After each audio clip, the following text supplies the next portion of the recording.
2014 में रूसी राष्ट्रपति पुतिन ने क्रीमिया प्रायद्वीप पर कब्जा कर लिया। उन्होंने स्पेशल फोर्सेस के हथियारबंद सैनिकों की छोटी टुकड़ी वहां भेजी, जिन्होंने यूक्रेनी सैन्य ठिकानों की घेराबंदी कर सरकार हटाकर पुतिन समर्थक कठपुतलियों को सत्ता में ला दिया। यह नाटकीय था, यह अवैध था, लेकिन यह प्रभावी था। यूक्रेन और बाकी दुनिया चौंक गई थी। ये कार्रवाई इतनी तेज थी कि गंभीर कूटनीतिक या सैन्य प्रतिक्रिया का समय ही नहीं बचा। पुतिन के लिए यह मिशन बेहद सफल रहा। सपना सच हुआ। हालांकि 10 साल से थोड़ा ज्यादा आगे बढ़े वह सपना अब बुरे सपने में बदलने लगा है। अपने बढ़ते शस्त्रागार और रणभूमि पर मिली बढ़त का लाभ उठाते हुए यूक्रेनी सेना अब पहले से ज्यादा प्रायद्वीप को निशाना बना रही है। वे इसे मुक्त कराने या फिर से कब्जा करने की कोशिश नहीं कर रहे हैं, बल्कि इसके बजाय इसे अलग थलग करने की कोशिश कर रहे हैं, जिससे दुश्मन के लिए कब्जा बनाए रखना और भी मुश्किल और महंगा हो जाता है। इस रणनीति के प्रभाव और इसके पीछे की सोच को समझने के लिए हमें मार्च 2014 तक पीछे जाना होगा। पुतिन ने क्रीमिया का विलय बिना रुकावट किया था। उसने क्षेत्र की संसद को भंग कर दिया, वहां अपने वफादार नए नेता बिठा दिए और यहाँ तक कि पूरी तरह से गैरकानूनी और वैधता विहीन जनमत संग्रह भी आयोजित करवा दिया, जिसमें चौंकाने वाले 96.77% मतदाताओं ने कथित तौर पर यूक्रेन छोड़कर रूसी संघ में शामिल होने का विकल्प चुना। आगामी दिनों में पुतिन ने क्रीमिया को रूस में मिलाने की संधि पर हस्ताक्षर किए। इससे विलय को आधिकारिक मान्यता मिली, लेकिन पुतिन को फिर नई समस्या का सामना करना पड़ा। क्रीमिया की अनोखी भौगोलिक स्थिति से जुड़ी एक समस्या थी। क्योंकि क्रीमिया प्रायद्वीप है, यहाँ पहुँचना सबसे आसान नहीं है। 2014 में रूस से वहां जमीन के रास्ते पहुंचने का एकमात्र तरीका था कि आपको यूक्रेन की अंतर्राष्ट्रीय सीमा पार करनी पड़ती थी और कई यूक्रेनी क्षेत्रों डोनेट्स्क, जापोरिजिया और खेरसोन से होकर गुजरना पड़ता था। उत्तर से क्रीमिया में जाने से पहले अन्य विकल्पों में हवाई या समुद्री यात्रा, केर्च जलडमरू मध्य पर फेरी सेवा शामिल थी। काला सागर और आजोव सागर को जोड़ने वाला संकीर्ण जलमार्ग पश्चिम में क्रीमिया, पूर्व में रूस का क्रास्नोदार क्राय है। अब विलय से पहले क्रीमिया अपनी ईंधन, भोजन, पानी, बिजली और उपभोक्ता सामान की आपूर्ति के लिए मुख्य भूमि यूक्रेन पर पूरी तरह निर्भर था। विलय के बाद अब रूस की जिम्मेदारी थी संसाधन पहुंचाने की, लेकिन सिर्फ फेरी के जरिए ऐसा करना ज्यादा कुशल नहीं था। पुतिन भी चाहते थे कि और अधिक रूसी लोग क्रीमिया में बसे, वहां घर खरीदे, व्यवसाय शुरू करे, पूरे प्रायद्वीप में छुट्टियां ले। यह सब करने के लिए उसे वहां पहुंचना आसान बनाना था। इसलिए उसने केर्च जलडमरू मध्य पुल, जिसे क्रीमिया पुल भी कहते हैं, के निर्माण का आदेश दिया। आधुनिक इंजीनियरिंग का चमत्कार। 19 किलोमीटर लंबा यह पुल फरवरी 2016 में बनना शुरू हुआ और 2018 में कारों और अन्य वाहनों के लिए खोल दिया गया। पुल का रेलवे हिस्सा 1 साल बाद खोला गया। कुछ ही समय में दसियों हजार वाहन पुल पार करने लगे। यूरोप का सबसे लंबा पुल रोज इस्तेमाल होता है, जिससे प्रायद्वीप तक रसद पहुंचाने की रूस की क्षमता में बड़ा सुधार हुआ। सेना, सैन्य उपकरण और पर्यटन के आवागमन को केर्च जलडमरू मध्य के पार आसान बनाना। इतिहास ने दिखा दिया है कि पुतिन इतने पर संतुष्ट होकर नहीं बैठते। सिर्फ सत्ता की निरंतर चाहत से प्रेरित वह हमेशा और चाहता है। तो 2022 में उसने यूक्रेन पर पूर्ण पैमाने के आक्रमण का आदेश दिया, यूक्रेन के पूरे क्षेत्र पर हमला करते हुए, लेकिन खास तौर पर 4 अलग अलग क्षेत्र लुहांस्क, दोनेत्स्क, जापोरिजिया और खेरसोन। रूसी राष्ट्रपति के इस फैसले के पीछे कई कारण थे। उनके सबसे महत्वपूर्ण उद्देश्यों में से एक रूसी मुख्य भूमि को क्रीमिया प्रायद्वीप से जोड़ने वाले भूमि गलियारे पर नियंत्रण पाना था। दोनेट्स्क, जापोरिजिया, खेरसोन पर नियंत्रण कर रूस के पास इस क्षेत्र तक पहुंचने का एक बिल्कुल नया रास्ता होगा। सैनिकों और आपूर्ति के लिए अहम जमीनी मार्ग, साथ ही अजोव सागर के समुद्री तट पर पूरा नियंत्रण मिल जाएगा। और ऐसा ही हुआ। युद्ध के शुरुआती चरणों में रूसी सेनाओं ने अपने प्रयासों का एक बड़ा हिस्सा क्रीमिया तक रास्ता बनाने पर केंद्रित किया। उन्होंने अपने रास्ते में आने वाले सबसे बड़े शहर की 3 महीने तक घेराबंदी की। मारियुपोल और मई 2022 के मध्य तक आक्रमण के शुरू होने के कुछ ही हफ्तों बाद भूमि गलियारा लगभग साफ कर दिया गया था। रूस ने भी क्रीमिया पर अपने नियंत्रण का इस्तेमाल करते हुए दक्षिण से खेरसोन में सेनाएं भेजी, जिससे छोटे शहरों और बस्तियों पर जल्दी कब्जा आसान हो गया। जितनी ज्यादा जमीन उन्होंने कब्जे में ली, प्रायद्वीप के चारों ओर उनका सुरक्षा घेरा उतना बड़ा होता गया और ये असंभव लगता था कि यूक्रेन फिर से क्रीमिया पर नियंत्रण पा सकेगा। ऐसा लग रहा था जैसे यह क्षेत्र हमेशा के लिए खो गया हो। ये बात पुतिन की समझ से बाहर नहीं थी। मार्च 2024 में विलय की 10वीं वर्षगांठ पर आयोजित कार्यक्रम में राष्ट्रपति ने खुशी जताई कि प्रायद्वीप अपने मूल ठिकाने पर लौट आया। ये क्षेत्र यूक्रेन के अन्य कब्जे वाले इलाकों सहित रूस के बाकी हिस्सों के साथ आने वाली पीढ़ियों तक साथ साथ रहेगा। उस समय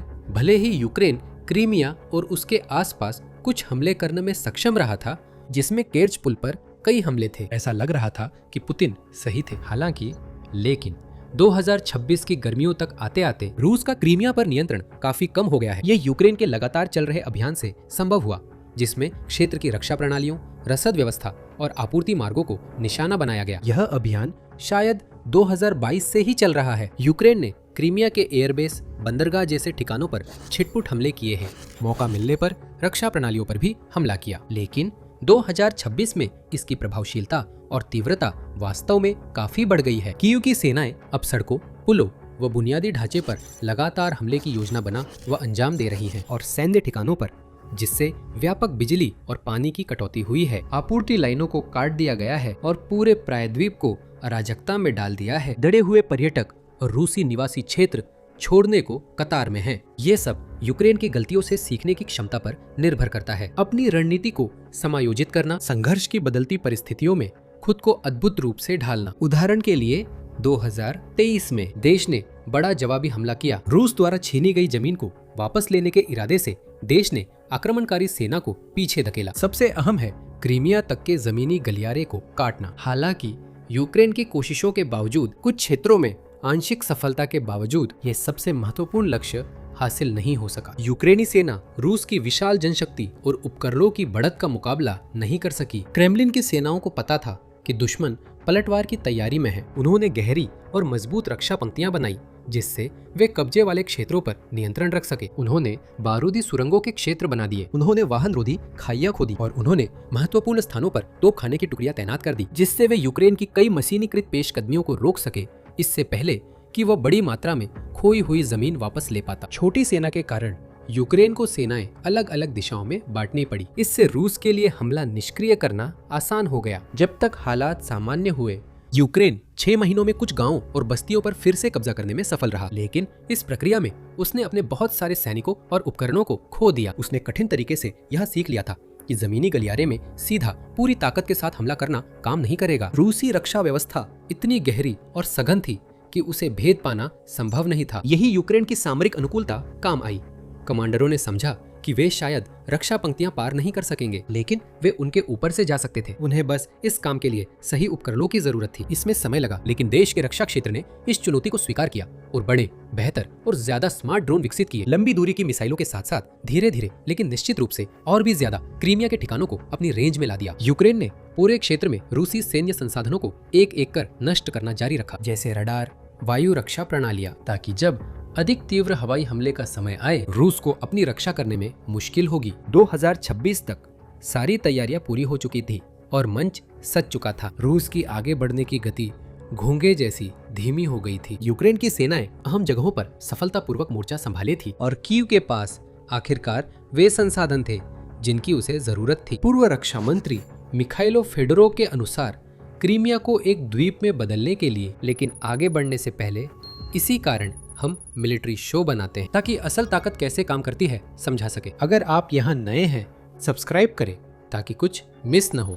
मई 2026 में कीव ने अपनी चाल चली। मध्यम दूरी के ड्रोन हमलों की तेज बौछार ने सड़कों, रेल, पुलों, फेरी सेवाओं और वायु रक्षा को निशाना बनाया। ये हमले खुद क्रीमिया के भीतर और उन कब्जे वाले इलाकों में किए गए जो रूस के साथ जमीनी गलियारा बनाते हैं। ऐसा करते हुए इसने उन आपूर्ति लाइनों को काट दिया जो इतने लंबे समय से इस क्षेत्र को संसाधन पहुंचा रही थी। केर्च पुल पर इसके पिछले हमलों ने पहले ही उस संरचना को रूसी सेना के लिए इस्तेमाल करने के लिहाज से एक जोखिम भरा विकल्प बना दिया था। लेकिन क्रेमलिन अभी भी सैनिकों, ईंधन, भोजन और अन्य चीजें भी प्रायद्वीप में फेरी और सड़कों के जरिए भेजने में सक्षम था। इन हमलों ने सभी विकल्पों को बेकार कर दिया है। केर्च जलडमरू मध्य पार करने वाली रेल फेरी एक एक कर बंद कर दी गई। वे सड़कें जो कभी सैन्य काफिलों के लिए अपेक्षाकृत सुरक्षित थी, अब अचानक कीव के ड्रोन के नियंत्रण में आ गई। अब कहीं भी सुरक्षित नहीं था, कोई भी रास्ता इस्तेमाल के लायक नहीं था। आपूर्ति लाइनें काट दी गई थी। इसका असर जल्द ही पूरे क्रीमिया में दिखने लगा। यूक्रेन के अभियान शुरू होने के कुछ दिनों बाद ईंधन और ऊर्जा आपूर्ति घटते ही प्रायद्वीप में दहशत की खबरें आने लगी। फिर यूक्रेन ने हालात और गंभीर कर दिए। जून भर उसने अपने हमलों को तेज कर दिया और अपने लक्ष्यों का दायरा बढ़ाकर और भी ठिकानों को शामिल कर लिया, जैसे कि विद्युत उपकेंद्र, ईंधन डिपो, रसद केंद्र और महत्वपूर्ण बुनियादी ढांचे। सिर्फ प्रायद्वीप पर रूस की सैन्य मौजूदगी पर ही नहीं, इस क्षेत्र के पर्यटकों, छुट्टियां मनाने वालों और मकान मालिकों पर भी असर पड़ता है। मई में यूक्रेन ने क्रीमिया में 22 पुष्ट हमले किए। सिर्फ जून के आखिरी हफ्तों में से एक में ही कुल हमलों की संख्या 55 थी और ये कुछ सबसे बड़े और विनाशकारी हमले थे जो इस क्षेत्र ने कभी देखे हैं। क्योंकि यूक्रेन सिर्फ ड्रोन पर निर्भर नहीं था, बल्कि उसने अपने देश में बने फ्लेमिंगो क्रूज मिसाइलों को स्थलीय गलियारे में चल रहे काफिलों और काला सागर व एजोव सागर के रूसी नौसैनिक बंदरगाहों की ओर तैनात किया। नतीजतन जो एक घबराहट की स्थिति के रूप में शुरू हुआ था, वह अब पूरे क्षेत्र में आपातकाल की स्थिति में बदल गया है। वास्तव में 26 जून को स्थानीय क्रेमलिन द्वारा नियुक्त क्रीमियन अधिकारियों ने आधिकारिक तौर पर पूरे क्षेत्र में अनिश्चितकालीन आपातकाल की घोषणा कर दी। कोई विकल्प न होने पर उन्होंने केर्च पुल अस्थायी रूप से बंद किया। रूसी शहरों के लिए कई ट्रेनें ड्रोन और मिसाइल हमलों के खतरे के कारण रद्द की गई हैं। ये उन हजारों रूसी लोगों के लिए बुरी खबर है जो इस क्षेत्र से भागने की कोशिश कर रहे हैं। वास्तव में 26 जून को स्वतंत्र रूसी टेलीग्राम चैनल अस्त्रा ने 15 किलोमीटर लंबी, हैरान कर देने वाली 9.3 मील लंबी ट्रैफिक लाइन की तस्वीरें और रिपोर्ट साझा की, जो केर्च जेल्डमरू मध्य पुल की ओर बन रही थी। जैसे ही कई स्थानीय लोग प्रायद्वीप छोड़ने लगे, पर्यटन क्षेत्र को भी जबरदस्त झटका लगा है। इतिहास में क्रीमिया रूसियों की पसंदीदा छुट्टियों की जगह रही है, जहां दूर दूर से लोग खूबसूरत समुद्र तटों और तटीय शहरों का आनंद लेने आते हैं। शानदार समुद्र किनारे रिसोर्ट्स और सुहावने गर्मियों के मौसम का आनंद लेते हैं। हालांकि 2026 की गर्मी निश्चित रूप से इस दुनिया के इस हिस्से में आमतौर पर आने वाली भीड़ नहीं दिखेगी। रूसी टूर ऑपरेटर,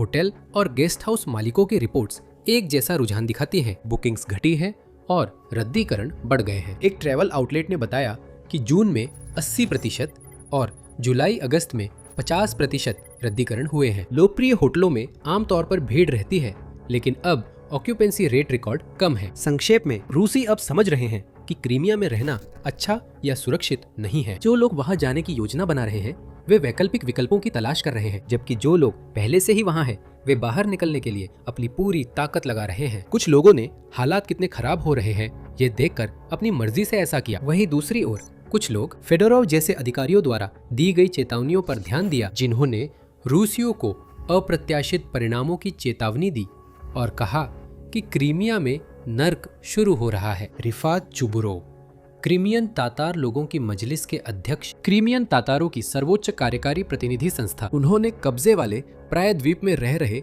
रूसी नागरिकों से जल्द वहां से जाने को कहा। सोशल मीडिया पर साझा वीडियो संबोधन में चुबुरोव ने कहा कि अब यूक्रेन के हमले प्रायद्वीप पर और तेज होंगे। मैं क्रीमिया की मौजूदा आबादी के एक और हिस्से को संबोधित करना चाहता हूं, यानी वे लोग जो 27 फरवरी 2014 के बाद प्रायद्वीप में आकर बसे हैं। कब्जे वाले क्रीमिया में रूसी संपत्ति के जाली दस्तावेजों के साथ आपकी मौजूदगी यूक्रेनी और अंतर्राष्ट्रीय कानून के तहत अवैध है। अब जैसा कि आप देख सकते हैं, क्रीमिया अब अग्रिम मोर्चा बन गया है और इसका रूसी कब्जे से मुक्त होना अपरिहार्य है। चुबुरोव ने आगे कहा कि जो भी व्यक्ति निश्चित सजा से बचना चाहता है, उसे अभी निकल जाना चाहिए या फिर परिणामों का सामना करना पड़ेगा। जब तक कर्च ब्रिज खुला है, आप क्रीमिया सुरक्षित और स्वेच्छा से छोड़ सकते हैं। बहुत जल्द ऐसा कोई मौका नहीं रहेगा। केर्च ब्रिज टूटने और जमीनी गलियारा कटने तक इंतजार मत करें। इस बीच रूसी अधिकारी अब संकट की गंभीरता को छुपा नहीं सकते। एक चौंकाने वाले और अभूतपूर्व कदम के तहत क्षेत्रीय प्रमुख सर्गेई अक्स्योनोव ने सैन्य और आपातकालीन सेवाओं के लिए ईंधन बिक्री सीमित करने की मांग की। सिर्फ सरकारी एजेंसियों के लिए ये क्षेत्र में कई महीनों से चल रहे ईंधन संकट में सिर्फ ताजा घटनाक्रम था। उस संकट की शुरुआत में क्रीमिया के कार मालिकों को केर्च ब्रिज पार कर क्रास्नोदार क्राय से पेट्रोल खरीदनी पड़ती थी और कुछ लोग ईंधन डिब्बे भरकर घर ले जाकर 2 गुने 3 गुने दाम पर बेचते थे। अब वह रणनीति कारगर नहीं रही। 28 जून को यूक्रेन ने क्रास्नोदार ऑयल रिफाइनरी पर हमला किया था। दक्षिणी रूस अपने ईंधन संकट में और गहराई तक डूब गया। गैस की कमी के कारण स्थानीय ईंधन स्टेशनों ने क्रीमिया नंबर प्लेट वाली कारों को सेवा देना बंद कर दिया है। इससे उन स्टेशनों पर बहसें और झगड़े होने लगे हैं। क्षेत्रीय अधिकारियों को शांति बनाए रखने के लिए मजबूरी में सशस्त्र पुलिस बुलानी पड़ी है। सीधे तौर पर इसके परिणाम स्वरूप कई लोग अब भी क्रीमिया में फंसे हैं। वे बाहर निकलने के लिए जरूरी ईंधन नहीं जुटा पा रहे हैं और उनकी जिंदगी और बदतर होती जा रही है। जून में हुए हमलों के बाद से क्षेत्र में लगातार बिजली कटौती हो रही है, जिससे कई घरों और व्यवसायों की बिजली चली गई। पानी और खाने की कमी बढ़ती जा रही है क्योंकि रूसी रिवेरा अपनी चमक खो रहा है। छुट्टियां मनाने वालों की जन्नत से युद्धग्रस्त युद्ध क्षेत्र में बदलता जा रहा है। हवाई हमले के सायरन अब नियमित रूप से बजते हैं, जिसके बाद धमाकों की जानी पहचानी आवाजें सुनाई देती हैं और फिर आग और धुआं आसमान में फैल जाता है। कई क्रीमियाई लोग सोशल मीडिया का सहारा ले रहे हैं, अपनी परेशानी को बताते हुए पोस्ट और वीडियो साझा कर रहे हैं। कुछ लोग पुतिन से हालात संभालने की अपील कर रहे हैं। एक युवती ने 5 जुलाई को पोस्ट किए वीडियो में कहा, मैं क्राइमिया के लोगों की ओर से मॉस्को और पुतिन से बात कर रही हूँ। आपने सुरक्षा और सामान्य जीवन का वादा किया था। असल में यहाँ पेट्रोल पंप खाली हैं, डर और जांच चौकियां हैं, लंबी कतारें हैं और हर तरफ अनिश्चितता है। टीवी पर कहते हैं सब कुछ नियंत्रण में है। अगर क्रीमिया किसी तरह जिंदा रहने की हालत में है, अब चीजें नियंत्रण में नहीं रही। आपने हमें क्यों छोड़ दिया? ये भावनाएं पूरे क्षेत्र में गूंज रही है, लेकिन मॉस्को इसे अनसुना कर रहा है। सड़क मार्ग कम पड़ रहे हैं, केर्च ब्रिज भरोसेमंद नहीं। क्रेमलिन ने समुद्र से क्रीमिया को आपूर्ति देने की कोशिश की, शैडो फ्लीट टैंकरों की मदद से, वो भी नाकाम रहा। 6 जुलाई की रात को 8 छोटे टैंकर, हर एक में 7,000 मीट्रिक टन पेट्रोल था। अजोव सागर से क्रीमिया जाते समय यूक्रेनी ड्रोन ने उन्हें निशाना बनाकर नष्ट किया। कीव ने स्पष्ट किया है कि प्रायद्वीप तक कोई रास्ता सुरक्षित नहीं है, उन सभी पर नजर रखी जा रही है।